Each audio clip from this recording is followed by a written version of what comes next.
But the same thing holds true here. I think states like Arizona and Utah and many others who have already passed education savings accounts are going to be at a great advantage over other states that don't do this 5 or 10 years down the road. Do you agree with that? I do. I mean, I was just talking to my husband, who is an actual rocket scientist. And so he's been involved in a lot of the space conversations around what's happening with Texas. And Texas is really positioned as the innovation state when you've got SpaceX and Blue Origin, NASA, and you've got all these really innovative, disruptive industries that are moving to Texas. We have to have this pipeline of educated students ready to enter the workforce. And I believe that education savings accounts are part of creating the pipeline to a longer and more sustained innovation state. Americans are capable of achieving extraordinary things when they have the freedom and opportunity to do so. This is American Potential. And here's your host, Jeff Crank. Welcome to another edition of American Potential. Thanks for being with us. You know, not much good came out of COVID. In fact, COVID and the government reaction to it caused massive disruption in America and in the world. But you know, one good thing did come out of the disruption, and that's education reform. Education reform and a move towards educational freedom. Parents became more involved in their children's education, and in turn, they wanted more say over that education. Elected officials in state after state have responded by passing legislation that enhances educational freedom and parental involvement in education, and that can only be a positive reform. And we're seeing the benefits in many states that have taken positive steps towards educational empowerment. States are often providing this opportunity to students and their families through something called education savings accounts, or ESAs. Now, we've done a lot of other episodes on ESAs because states such as Utah, Arizona, Florida, West Virginia, Arkansas, and many others have passed some form of education savings account for students in their states. And a state which often leads the nation in innovation, Texas, tried to pass an ESA bill this past legislative session, but it failed. However, they have an opportunity to try again during a special session. And on today's episode, we have two guests, Cindy Nick, who is a former public school teacher, but now is a grassroots engagement director, and Genevieve Collins, who is the state director of Americans for Prosperity in Texas, to talk about how ESAs will benefit Texas students and how they intend to get ESAs passed in the Lone Star State. Genevieve and Cindy, thanks for joining me. How are you both? Doing great. Thank you. Good morning. Well, how are you? Good. Okay. Well, Cindy, I want to start off with you. You were you are a dance instructor, as I understand it, and you had kids who performed in the Macy's Day Parade. So you got to tell me about that.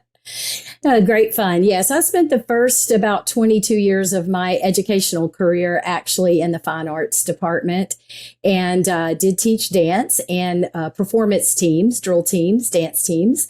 And we had an opportunity to perform in the Macy's Day Thanksgiving Day Parade on an annual basis because our students were excelling in what they were doing and were invited to be part of the opening production number.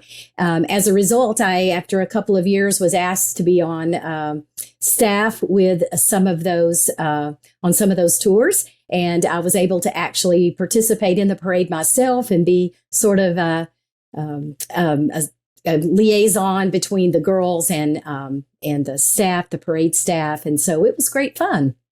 And you also, I understand you also got to perform in a Super Bowl halftime show.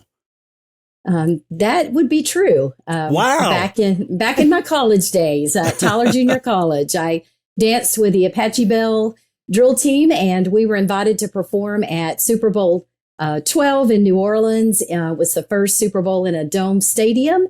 And so it was great fun. Well, that's amazing. Genevieve, I understand You don't move around very much. You're a seventh generation Texan. Is that right? Why leave paradise when you found it early? My family got to Texas in 1851 and figured, why the heck are we going to leave this fabulous place? So, yeah, we are plain. Spoken like a true Texan, Genevieve. Indeed, every Texan's favorite topic is talking about how great Texas is. That's right. How great Texas is. And Texas is. I mean, it's a great state. I talked about the innovation of Texas, and it is a wonderful state, doing amazing things economically, and in a lot of areas. Let me start with you, Cindy. Cindy, you were a public school teacher for 35 years. Yes. Let's talk a little bit about your experience as a public school teacher. Okay.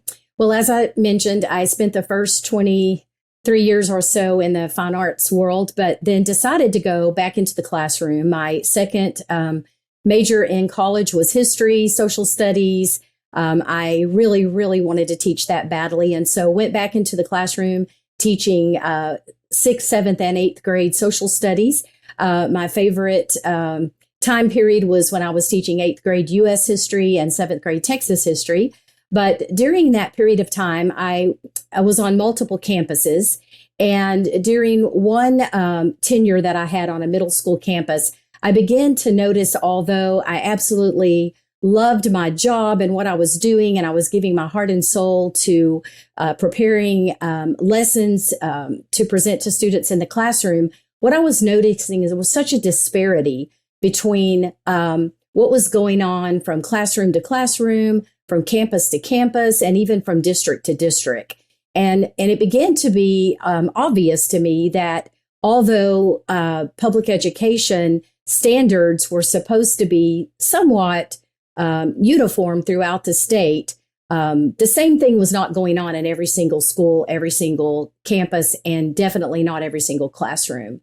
So there were lots of things that began to bother me about public education, but I continued to work really hard to make it better, to improve it, to give input by jumping on to curriculum teams, jumping on to leadership teams, even participating with Texas Education Agency, writing curriculum for the state of Texas for social studies, because I felt like that, I could either complain about it or I could try to be part of the solution.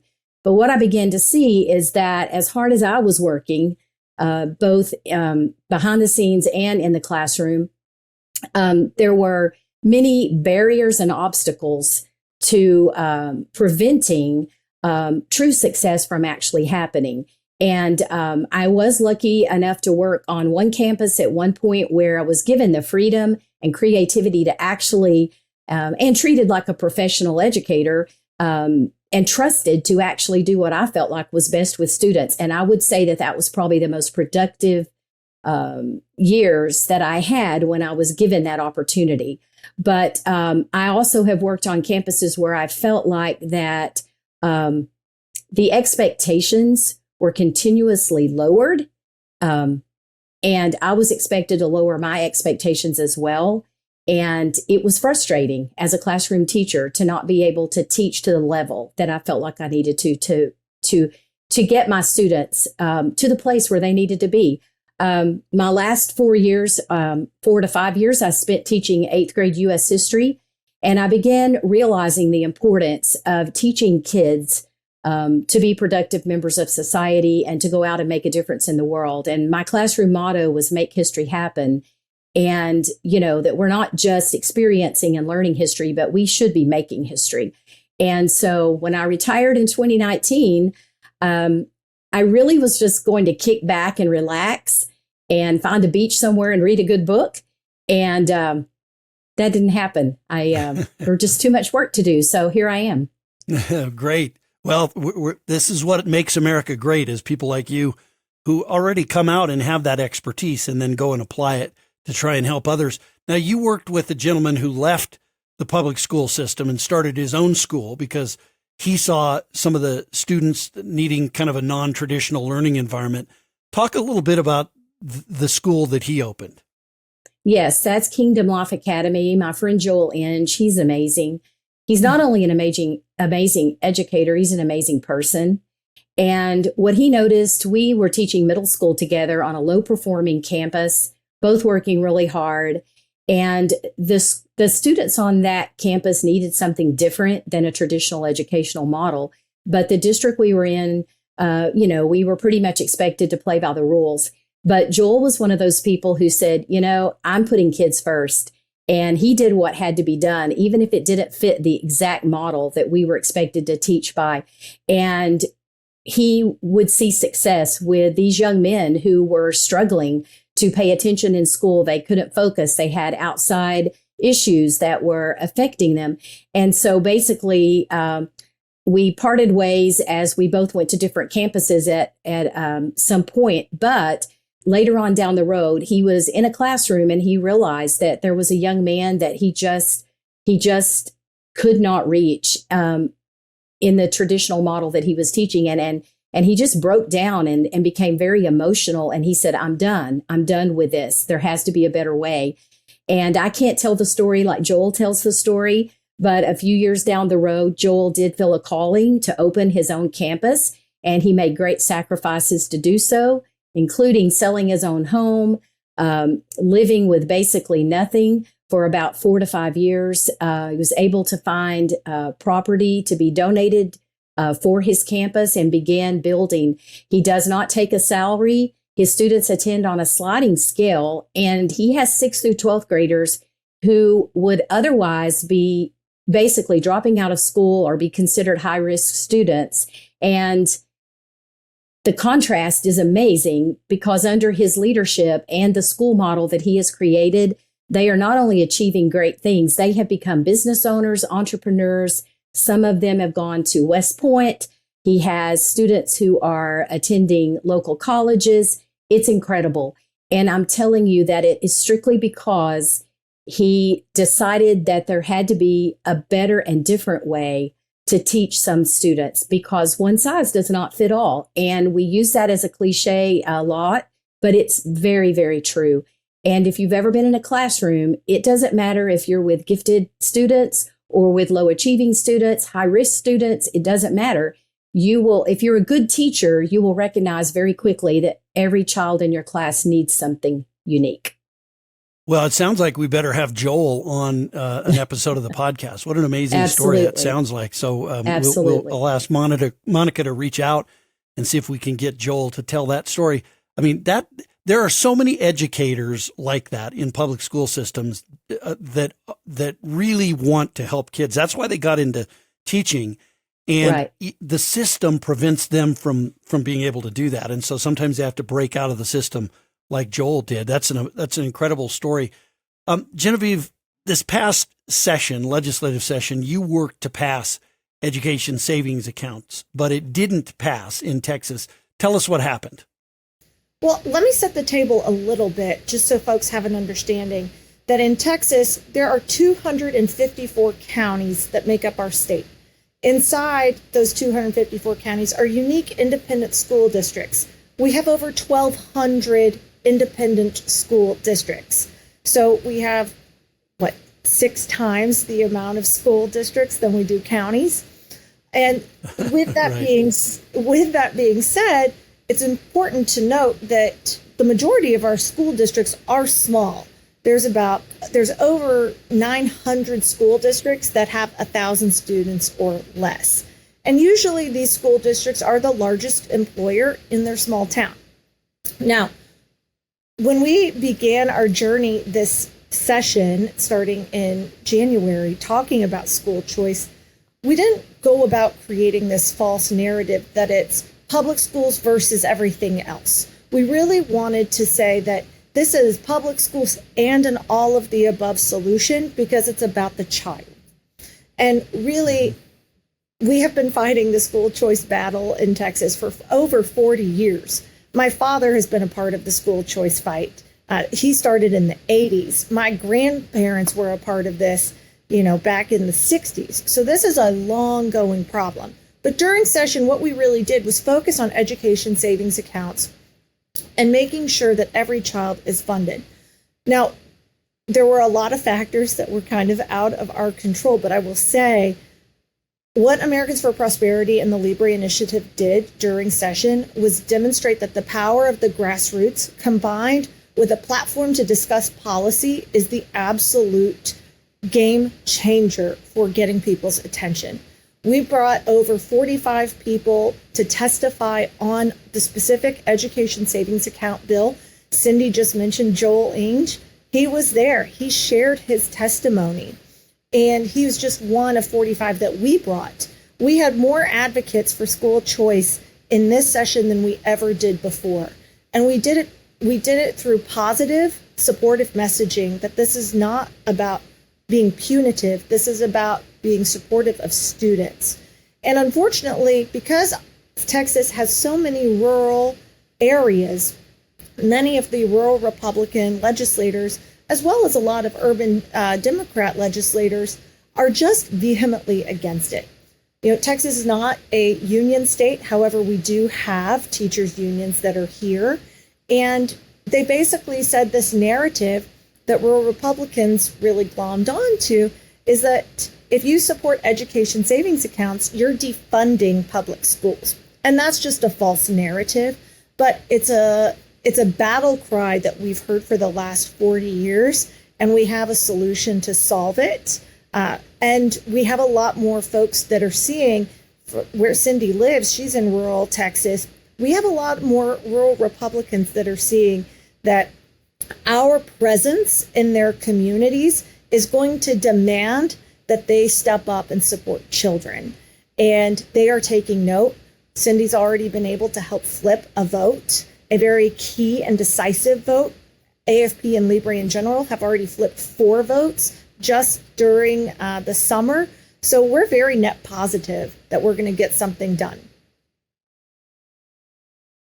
Well, you know, as you look around the country, I've kind of made this argument that I think states that don't enact some kind of an ESA or an education savings account are going to put themselves at a disadvantage, right, economically. And, you know, Texas has always been held out as this powerhouse. I mean, I know your governor loves to compare the results economically of Texas versus states like California because they've made better choices from a government standpoint.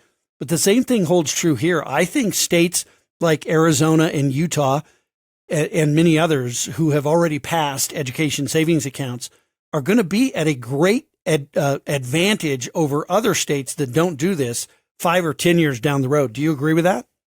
I do. I mean, I was just talking to my husband, who is an actual rocket scientist.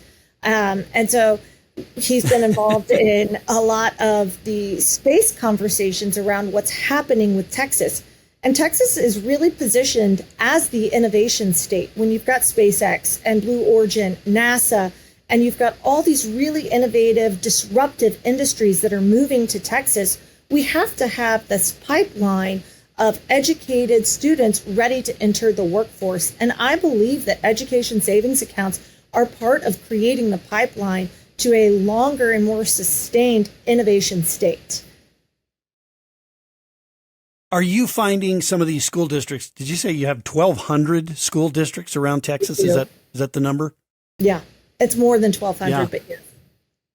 That's incredible. Do you find they have been the opposition to this, or the school boards, or who? The teachers unions obviously tend to be opposed to education savings accounts. But are they out sort of actively, opposing this bill? Well, Jeff, the reality is that the bill is about money, and superintendents are very concerned about the funding of their local districts. And, where Cindy lives, there were 7 superintendents that had a panel discussion on TV and talking about how bad this is going to be. And they only talked about how bad it is because if they lose one student, or if, oh my gosh, for the love of God, they're going to lose 5 kids, that's going to absolutely decimate their budget. And so they're talking about students in terms of dollar signs, whereas we're talking about students in terms of outcomes and opportunities that are going to enrich our state. So superintendents are a massive obstacle, as is the school board. Yeah, and that's really the frustration, I think, of these fights around the country is you've got folks who are more concerned about a school district and the impact on a school district than they are concerned about the impact on an individual student. And that's really what ESAs do, is they empower parents and others to say, look, this school, and most students when they have the choice of ESAs, most parents, they choose to stay in the public school, right? Exactly. But many do not. But for those who do, I mean, it's like there are some people in the system who are okay with holding these kids hostage so that they can protect the system that they have. And I just think that's wrong, Genevieve. Any thoughts on that? You're 100% spot on. Protectionism is the greatest obstacle to innovation and future success. And the only other caveat I would say is that in Texas, similar to any state in the South, or I don't know, there's football everywhere now, but there's been this argument that if you create school choice in Texas, you're going to ruin Friday night lights. And I mean, football is a religion in Texas, but this is a ridiculous notion. And I just keep going back to, if Tim Tebow, who I'm a University of Tennessee graduate, so this pains me because we hate Florida. But if Tim Tebow can be a homeschooled student his entire K-12 education and be the #1 recruited high school quarterback in 2005 and go win multiple national championships in the state of Florida, Friday night still goes on. And every child, every parent deserves choice, the educational freedom, and the desire to go execute and live their lives in the most fulfilling way. And that's what we are about and trying to achieve here in Texas. Yeah. Cindy, talk a little bit about some of the work that you've been doing in your communities. Genevieve talked about kind of statewide and what's happening in Texas, but talk about what you're doing to sort of rally the troops and organize your community to help get this ESA bill passed. Absolutely.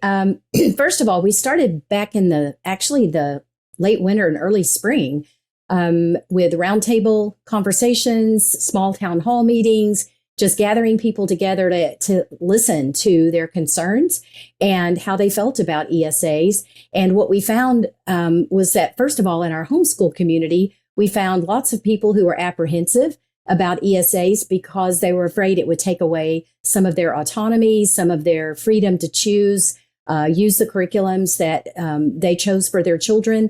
And they basically didn't want any strings attached from the government to what they were doing in regards to homeschooling. So we did a lot of education. We brought in a lot of experts. We brought in a lot of people who could explain to these parents that, this is not taking away freedom. This is empowering you to do something even greater for your kids and allowing you to have the funding to do so. And so with lots of roundtable conversations and discussions, we were able to bring on some large groups of parents who are now advocates for what we're doing. Also, we began having district office meetings with some of our local legislators, bringing in some parents to sit down face to face with them and just share their heart and explain what their concerns are.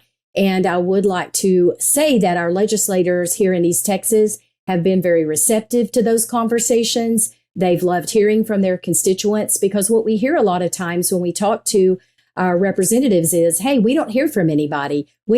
Nobody ever calls us and tells us that they want ESAs. So we've been really trying to get the word out to people that to let your voice be heard, that you need to let people know what you want. And secondly, we've also been holding back to school, we call them back to school of your choice events all throughout July and August in various cities throughout districts here in East Texas.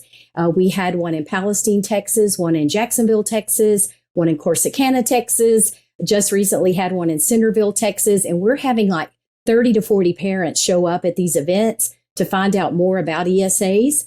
They're also being given an opportunity to complete a petition and a survey, as well as write a personal letter to their legislators. We're making sure those get to the right places and continuing also just to bring awareness. And one of the things that Genevieve mentioned a second ago was just the fact that there's so much misinformation out there, because they want to spin this as an anti-public school, defund the public school. We don't like teachers, public school teachers, kind of thing. When in reality, as a retired public school educator, I had to think long and hard before I crossed this line, before I actually decided I'm going to be on the side of ESAs, because I have many, many friends still teaching, including family members in the public school system, where they are working really hard to be successful and teach kids. And so it's not about creating this animosity. It's between the public school system and private school parents or homeschool parents, but it's about saying, like you said before, this is about kids, not systems. And I've been in a lot of school districts where I was told, the kids come first. We teach kids. We teach kids, not curriculum. And as teachers, we were told to believe that. But then if you look at the way the systems operate, they actually don't operate in favor of kids. They do operate in favor of systems. And protecting the system is important to a lot of these people. And I will have to say that a lot of the people that are working really hard to standing beside me in this, and have even gone and testified in Austin recently, are retired public school teachers and administrators. Not just teachers, but administrators who have said, I'm not bound to the public school now, and I believe that this is a good thing. Now, I also want to tag on and say that there are some great public schools doing some great things, but all public schools are not the same. And even if your child is in a great public school, it still might not be the best fit for your child. It's not always about whether it's a good school or a bad school, but sometimes it's just about what your particular the needs are for your child. And that's where we have to begin to look at the narrative differently, is that, I had 2 children and they're 4 years apart in age, and they both needed something completely different in order to be successful. And so we have to give people those options. Yeah, we do. It's about individualism. And I was thinking, just before you said that, I was thinking about my own kids. That was going to be kind of my next statement, was my kids are very different. They both required very different educational institutions to flourish. One of the things I love about ESAs, and I'd love to hear some stories that both you and Genevieve have on this. One of the things I love about ESAs is the people they help the most are economically disadvantaged kids tend to get helped more by them. Minority kids tend to be helped a little bit more by them. And kids with disabilities, right? Kids with disabilities, maybe they could be in the best school there is in a public school system, the absolute best school. But if that school isn't teaching them in the way they need to learn, they're not going to flourish. And so to me, that's the value of being having an ESA and teaching to individuals. Tell us some of the stories. And I guess we'll start with you, Cindy. What are some of the stories you're hearing from people? Well, there are so many. It's hard to select one, but I will say that my friend Patty, who is one of the people who went to Austin to testify, she has a really powerful story about a student that she taught in public school that was being bullied. This student also had special needs and needed some very unique educational opportunities that were not being provided to him. And Patty tells the story about how that by the end of the year, they were able to solve the problem, get the students who were bullying him. They got expelled. There were some disciplinary actions there. But then the very next year, Patty retired, and she never really knew what happened to this student. And a few years later, she was teaching at a local junior college, and there was a young lady in her class with the same last name. And she said, "Hey, I taught someone with that last name in when I was teaching public school." And she said, "Oh, that's my brother." And she said, "Well, how is he doing?" And she said, "Well, unfortunately, he took his life." And Patty said, "Oh my goodness." And it just really shocked her. But she said, yes, he never really fully recovered from all of the effects of what he went through during those critical periods of time in his education. And so I know that's a very drastic story, and it's not a happy story, But it really resonated with Patty's heart because she said, it made me realize that had there been another alternative and another choice for him, because at that point, his parents could not afford to put him in a private school or even homeschool him. So they continued to take him back to the very place where he was being bullied every single day. And I'm not saying bullying is the only reason people, have issues with their schools, but it is one example of what some kids deal with. And there are also within the special education world, special education gets a lot of federal funding. They get a lot of support, and they have a lot of strings attached because of that. And it sounds like, oh, that's a great thing. We get all of this money. But that money has a lot of strings attached. My sister teaches special education in a large school district. And there are many times and she teaches, she does teach to every child's specific needs. And I know that firsthand.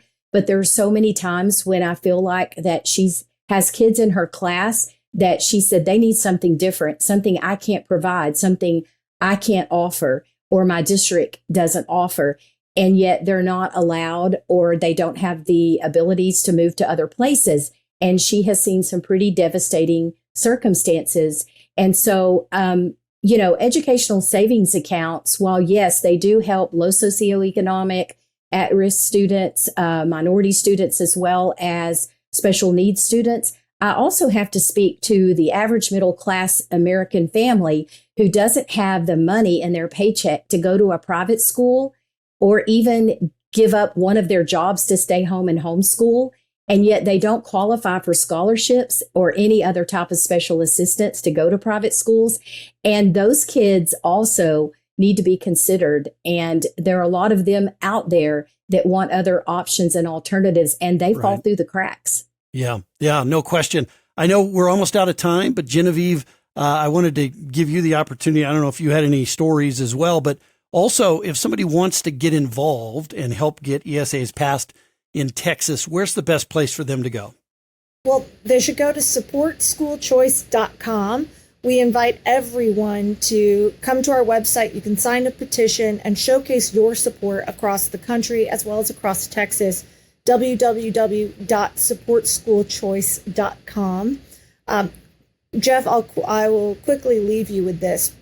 We're AFP and the Libre Initiative brought in, like I said, over 45 people to come and testify in April. One of the folks that we brought from the Libre Initiative, she had just become a United States citizen a year ago. And she came to testify, and she was so nervous that she testified in Spanish. And our Libre engagement director translated for her, for everyone on the diocese to hear her compelling testimony. And it was really about how in Mexico, they have no choices. They don't even really get a high quality education, which is why so many Mexicans come to Texas, immigrate here, become part of the system, and why they need choice. And they need an ability to be the primary educator of their children.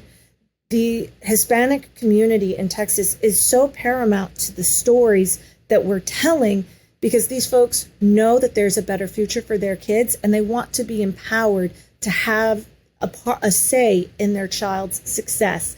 And just watching all of the legislators on the diocese kind of their minds be blown that someone with this much courage who've just become an American citizen to stand up and in all of her nervousness, share her testimony and stand up for her own kids. It was such a powerful moment that it doesn't matter where you come from, what your skin color is, what you believe in. If you believe that your child matters, then this issue matters. And that was what was really compelling to see. Genevieve and Cindy, thank you for all the great work that you're doing, and thanks for joining us today. Thanks for having us. Thank you for having us. Such great work being done in Texas, all across America, in these states that are passing education savings accounts. And again, states that don't pass education savings accounts, they're going to be left in the dust. on their education system.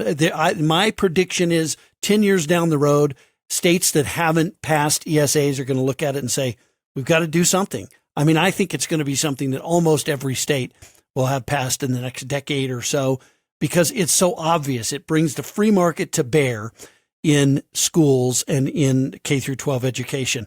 Listen, these are really important. We heard so much about the individualism of education, and that's what this is about. It's about individual kids and the education that they're getting. It's not about a school district. It's not about a funding formula. It's not about a system. It's about kids, and we got to keep remembering that. All right, hey, liberty and freedom, they're easily taken for granted. Don't take it for granted. Go out there and defend freedom and liberty. Thanks for joining us. Thank you for listening to American Potential. You may listen to more stories from Americans working every day to expand freedom and opportunity in their communities by visiting AmericanPotential.com.